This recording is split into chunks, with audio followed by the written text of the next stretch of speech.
Have a French love affair. Europe, cheese at heart. Alliances endure because they're built on respect and partnership, not pressure. That is why I said the use of tariffs against allies is completely wrong.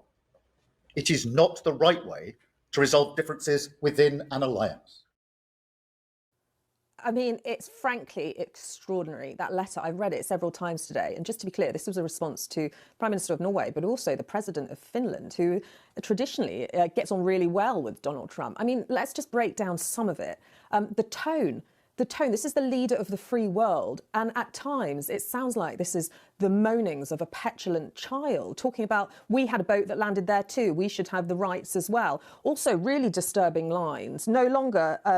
I no longer feel an obligation to think purely of peace. That's going to be hugely worrying. I remember just a couple of weeks ago, various leaders of NATO countries were saying there's absolutely no way the US would think about invading Greenland to get hold of it. I mean, will this make them think twice? And then another line, which I think will have NATO leaders really feeling like they're banging their heads against a brick wall, is this idea that Denmark can't protect Greenland. And I think what I've heard from numerous leaders, whether it's the EU foreign policy chief, the Germans, people around the EU, is that they're not asking Denmark to protect Greenland alone. They're saying this can be done as part of NATO, and the US is obviously a key part. They're not saying you can't play a role in it. They're saying you should be playing a big role in this because you're a key member of NATO. And I think they'll be wondering, well, if you want more bases in Greenland, it's highly likely you can have them. If you're so worried about security, why have US troops been reduced from thousands to a few hundred? You know, if you want to have access to rare earth and other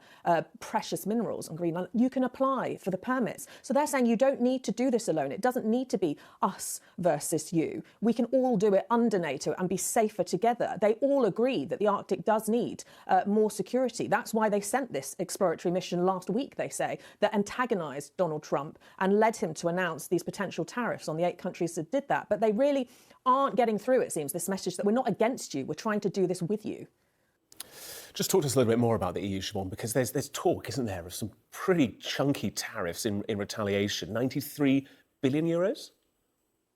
Yeah. Now, listen, I think the last year has been really tough at times for many EU leaders, and they've had to bite their tongue when it comes to dealing with the US president, particularly, for example, the way that he seems to have given Russia preferential treatment, the way he's treated President Putin in comparison to the rough treatment that we've seen for President Zelensky time and again. But I think what has happened now with these tariffs is many are saying enough is enough. They frankly, in many corners, are talking about bullying and that they have to stand up to bullies. We had a news conference today from the German Vice-Chancellor, and he said this: I have no interest in an escalation and do not search for one. We're ready to find solutions. We're offering our hand, but we are not prepared to let ourselves be blackmailed. And similar messaging coming out from Sweden, for example. So what can the EU do? Well, listen, they don't want to pick a fight with the US. They have a huge trading interest with the US.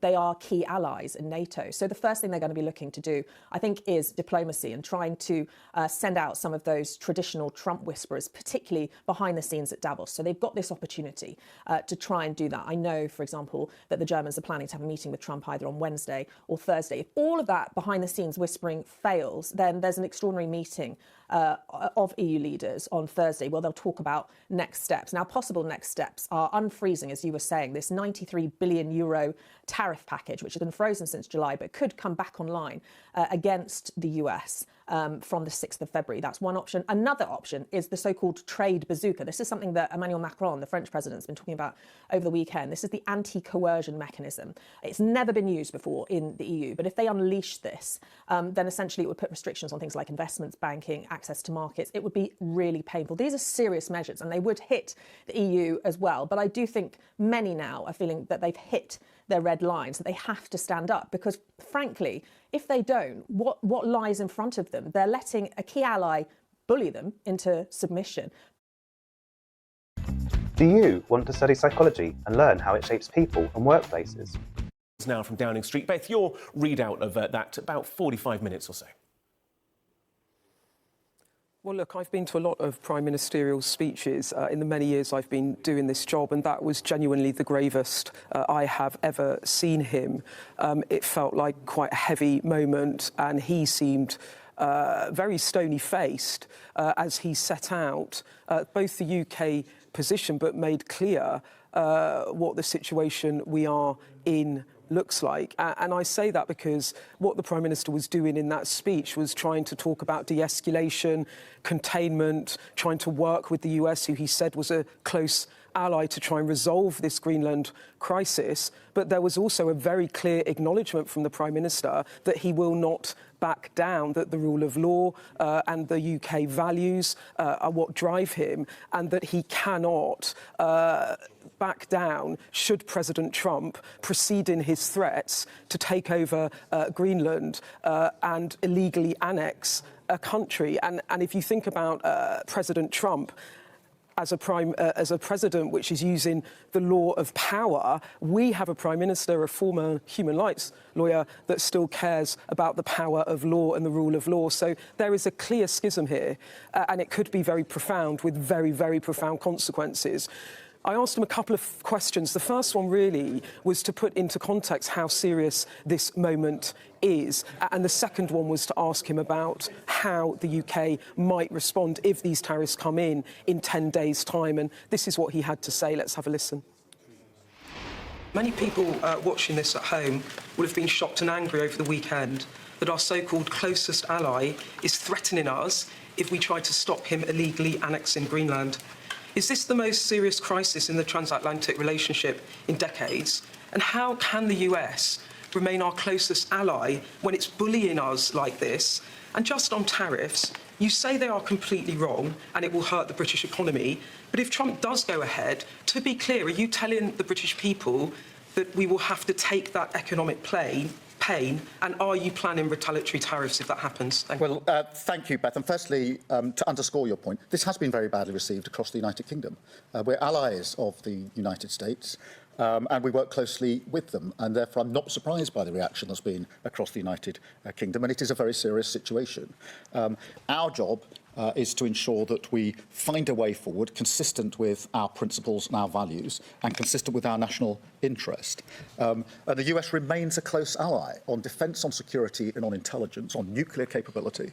We work very closely with the United States, and we must never lose sight of our national interest in that. But we must stand up for our values. We must be clear about the principles that we are applying here, and we'll continue to do so. On the question of tariffs, a tariff war isn't in anybody's interests. And therefore, what I want to do is to avoid a tariff war, because it will be businesses, workers and families across the country that will be hit by a trade war.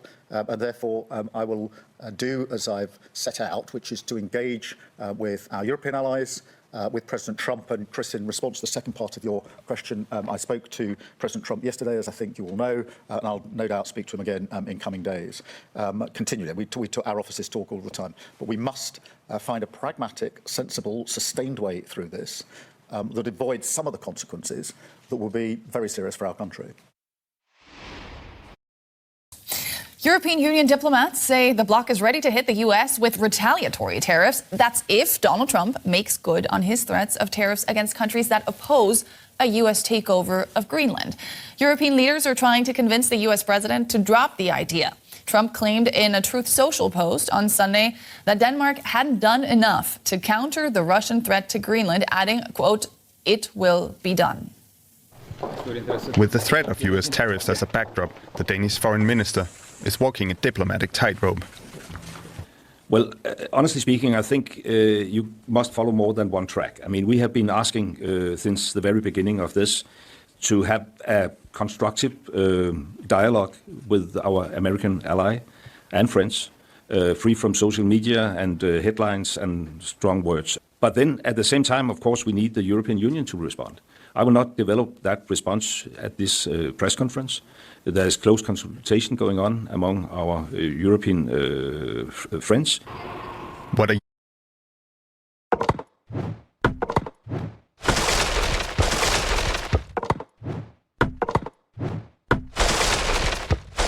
can bring in our international affairs editor, Rochelle Ferguson-Bouillari. Rochelle, good to see you. The EU has tools at its disposal.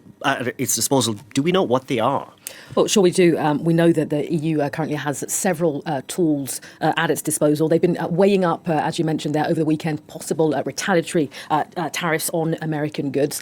93 billion euros would be the tune of which we're talking about. You may remember back in summer, those tariffs were threatened by Europe. They then came to a deal with Donald Trump, and it was decided there would be a climb down from that. European leaders this weekend are evoking that again, saying, look, this might be a possibility for us. We could reactivate this measure, which would touch duties on US cars, industrial goods, food and drink. So that's one possibility there, and we can talk a bit about that in a second. Another possibility is something that's never been done before, Delano. It's known commonly as the big bazooka, or its formal term is an anti-coercion instrument. Now, that instrument was ultimately conceived, if you will, in response to China some time ago. It would allow kind of wide-ranging punitive measures, and it's used when a country is trying to force another to do what it wants, either using economic coercion or, as we're seeing in the case with Donald Trump, this 10% levy, which could go up to 25% later in the year if Europeans don't get on board as far as Donald Trump is concerned. Again, this anti-coercion instrument, never been used before. Remains to be seen how much time it could take to get that actually into play and to make that work against Donald Trump. We're hearing this kind of growing chorus of leaders. You spoke about Keir Starmer there. Giorgia Meloni has said, these tariffs would be a mistake. You have the Dutch foreign minister saying that this is essentially tantamount to blackmail, what we're seeing here. The fact of this is that, the echoes that we're getting coming out of the EU is that there's no consensus on what kind of, punitive measure or retaliatory measure might be used against Donald Trump. A sense that there's still this fear from European leaders. We heard from Starmer, they're not particularly convincing, some might say, in how to go forward on this. So if no EU leaders agree on how to move forward, it leaves us in a bit of a conundrum in face of these tariffs. Several sources suggesting that even the idea of 93 billion euros is getting some European leaders saying they just want to talk with the US to avoid these tariffs there. So tricky position for Europe, still looking quite weak, it has to be said, in all of this. And it's strange just how you can put tariffs on individual countries when normally the EU has a tariff rate as a bloc. So precisely. The fine details we still have to figure out. But what is Donald Trump's justification for going ahead and doing this? Well, look, the official response here is all about national security. Trump had previously said that, this is acquiring Greenland would be critical for US security. Just in terms of location, a reminder to our viewers, how key the location is. Obviously, between North America and the Arctic, that's well placed for kind of early warning signals if there are kind of missile attacks, or indeed to monitor vessels in the region. Trump has claimed on several occasions that if the US doesn't acquire this, Greenland, that ultimately Russia or China might end up acquiring it. Now, any security official that you listen to will say there is absolutely no immediate threat of China or Russia, acquiring this. But Trump nonetheless saying, if we don't take it, they will. If you look at another response as to why the US is so interested in this, we've been speaking a great deal about valuable natural resources in Greenland. A reminder, again, that we're looking at rare earth minerals. There's uranium, there's iron, and of course, there's oil and gas reserves, enormous oil and gas reserves. So while Donald Trump has said that, we're not interested in that, it's all about security, we have seen an interest in these kind of minerals with Ukraine. So, it could lead us to believe that ultimately this is one of the reasons why they're so keen to getting their hands on. We're going to cross over to Downing Street because our political editor, Chris Mason, joins us live. Chris, you were in the briefing room. You put the question to the Prime Minister as to whether trade tariffs, reciprocal trade tariffs, are off the table. Was the answer conclusive in your mind? It's a fair question, that. Hello to you. We were just checking with some Downing Street officials at the end of the news conference. It explains why it's taken me a few minutes to dash out from number 9 Downing Street to here in the street. Exactly that question. And they were telling us that he was as definitive as he could be. He absolutely does not want to see retaliatory tariffs imposed by the UK on America. And then that opens up, as Nick was hinting at, a fascinating potential dynamic just a few days down the track, were the European Union, as some are advocating, to do precisely that. Could there be a difference between the UK and the EU, and what consequence could that have in Washington. Of course, that power lying with the UK as a result of the UK leaving the European Union after the referendum of a decade ago. Coming out of that news conference, the thing I'm most struck by was the Prime Minister's tone, the gravity of where he finds himself, where the UK finds itself, where Europe and NATO finds itself. The Prime Minister's put great effort into building a strong relationship with President Trump. The view in this building is that it is considerably better than many other European leaders have, and it is striking that in that sequence of phone calls yesterday, it was European leaders and indeed the NATO Secretary General to whom the Prime Minister spoke first.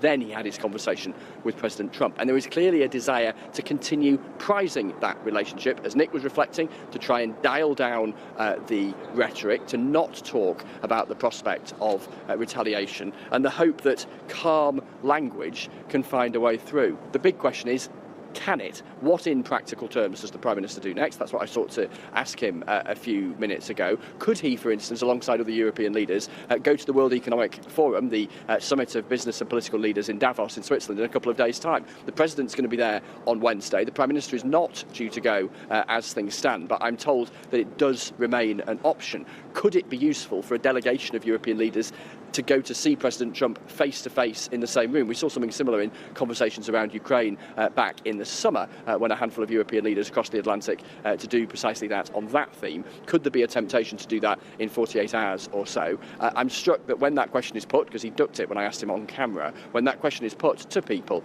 in Downing Street, there is a acknowledgement that Wednesday currently is a long way off. That's how quickly things are moving, how volatile things are, how many different plates are spinning here. Yeah, Wednesday. I remember I met this teacher named Jim Rohn. He said, Tony, the secret in life is you have to learn how to add more value. You have to. Prime Minister was talking about how the UK has a long history where values have not been improvised but built over time. He talked about the strong alliance between the UK and the US, a close alliance, a relationship that's been both strong and productive, and it is that approach is delivering with growth skills across the country, and it said it is keeping Britain safe in an increasingly dangerous environment. He talked about how mature alliances are not about pretending differences do not exist, and the way to approach that is through calm discussion. He talked about how the security of Greenland matters and how what's called the High North, which comprises Greenland, is going to require greater investment and greater attention. The UK stands ready to commit fully, he said. Any decision about the future of Greenland, about Greenland has to be for the people of Greenland and for Denmark alone. Alliances do endure, but on the subject of tariffs, he said it simply is completely wrong, his words directly. His trade war, he said, is of no one interest. Solutions are rooted in partnerships, facts and mutual respect. Pragmatic countries, they look for agreement, not being passive. That's broadly outlining what we heard. And here's the two sides of it. Greg in Harlow, what a speech from Starmer. Roll over and let Trump tickle your tummy, spineless. Meanwhile, George Thomas, solid statement. Well said, unbending, but diplomatic, quite correct, a superb job.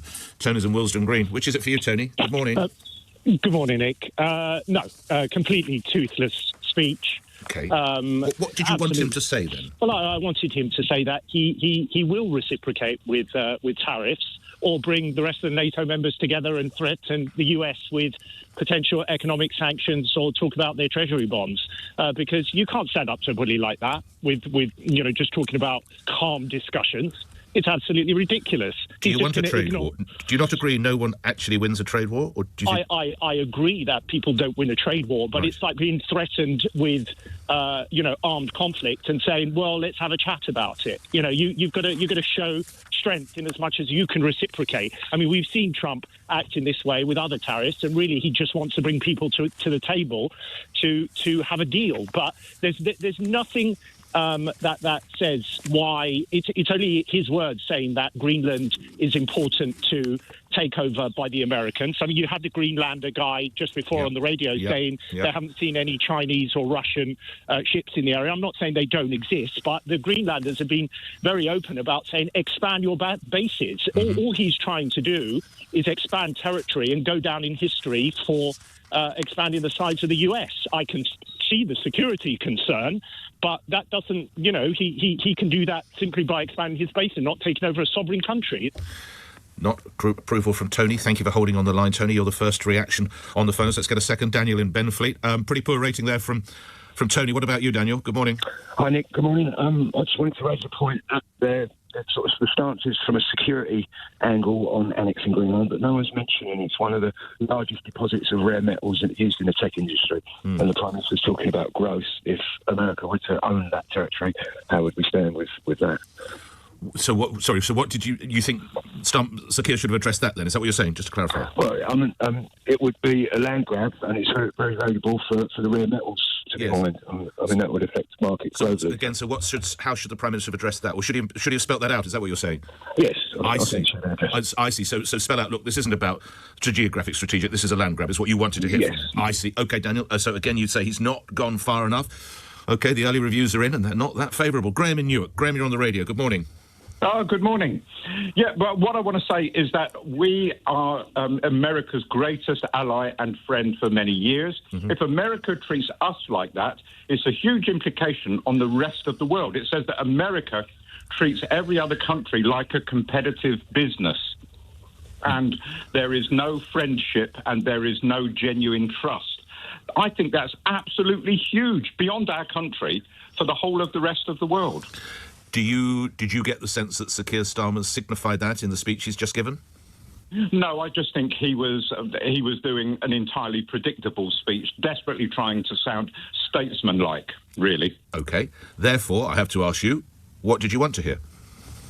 Well, what I wanted to hear is a clear thing about saying this is a fracture of a trusted friendship when a friend becomes not a friend, and that, of course, we would have to respond in like manner for our own wealth and security, because otherwise, what you find with a bully, it's the same as the playground, isn't it?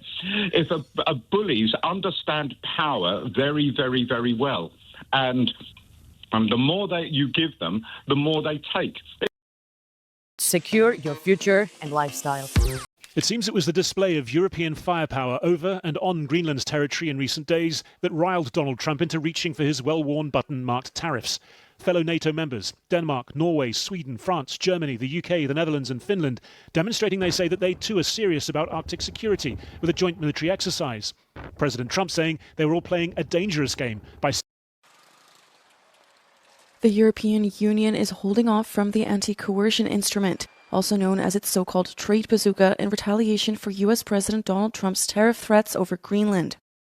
During an urgent meeting in Brussels on Sunday, EU leaders said they want to first prioritize dialogue and diplomacy with the US. The bazooka is a powerful tool adopted in 2023 that allows the EU to punish unfriendly countries for economic blackmail by limiting trade licenses and shutting off access to the single market. The EU could, however, revive a €93 billion retaliation package targeting US products if Trump follows through on his threat to slap an additional 10% tariff on 8 European countries. The package was prepared last year ahead of an EU-US trade deal that set a baseline tariff of 15% on most EU exports to the US, while slashing duties on many US industrial goods to zero. The UK, Denmark, Finland, France, Germany, the Netherlands, Norway and Sweden have issued a joint statement saying Trump's Greenland threats risk a dangerous downward spiral and undermine transatlantic relations. European Council President Antonio Costa has convened an extraordinary summit of EU leaders in the coming days.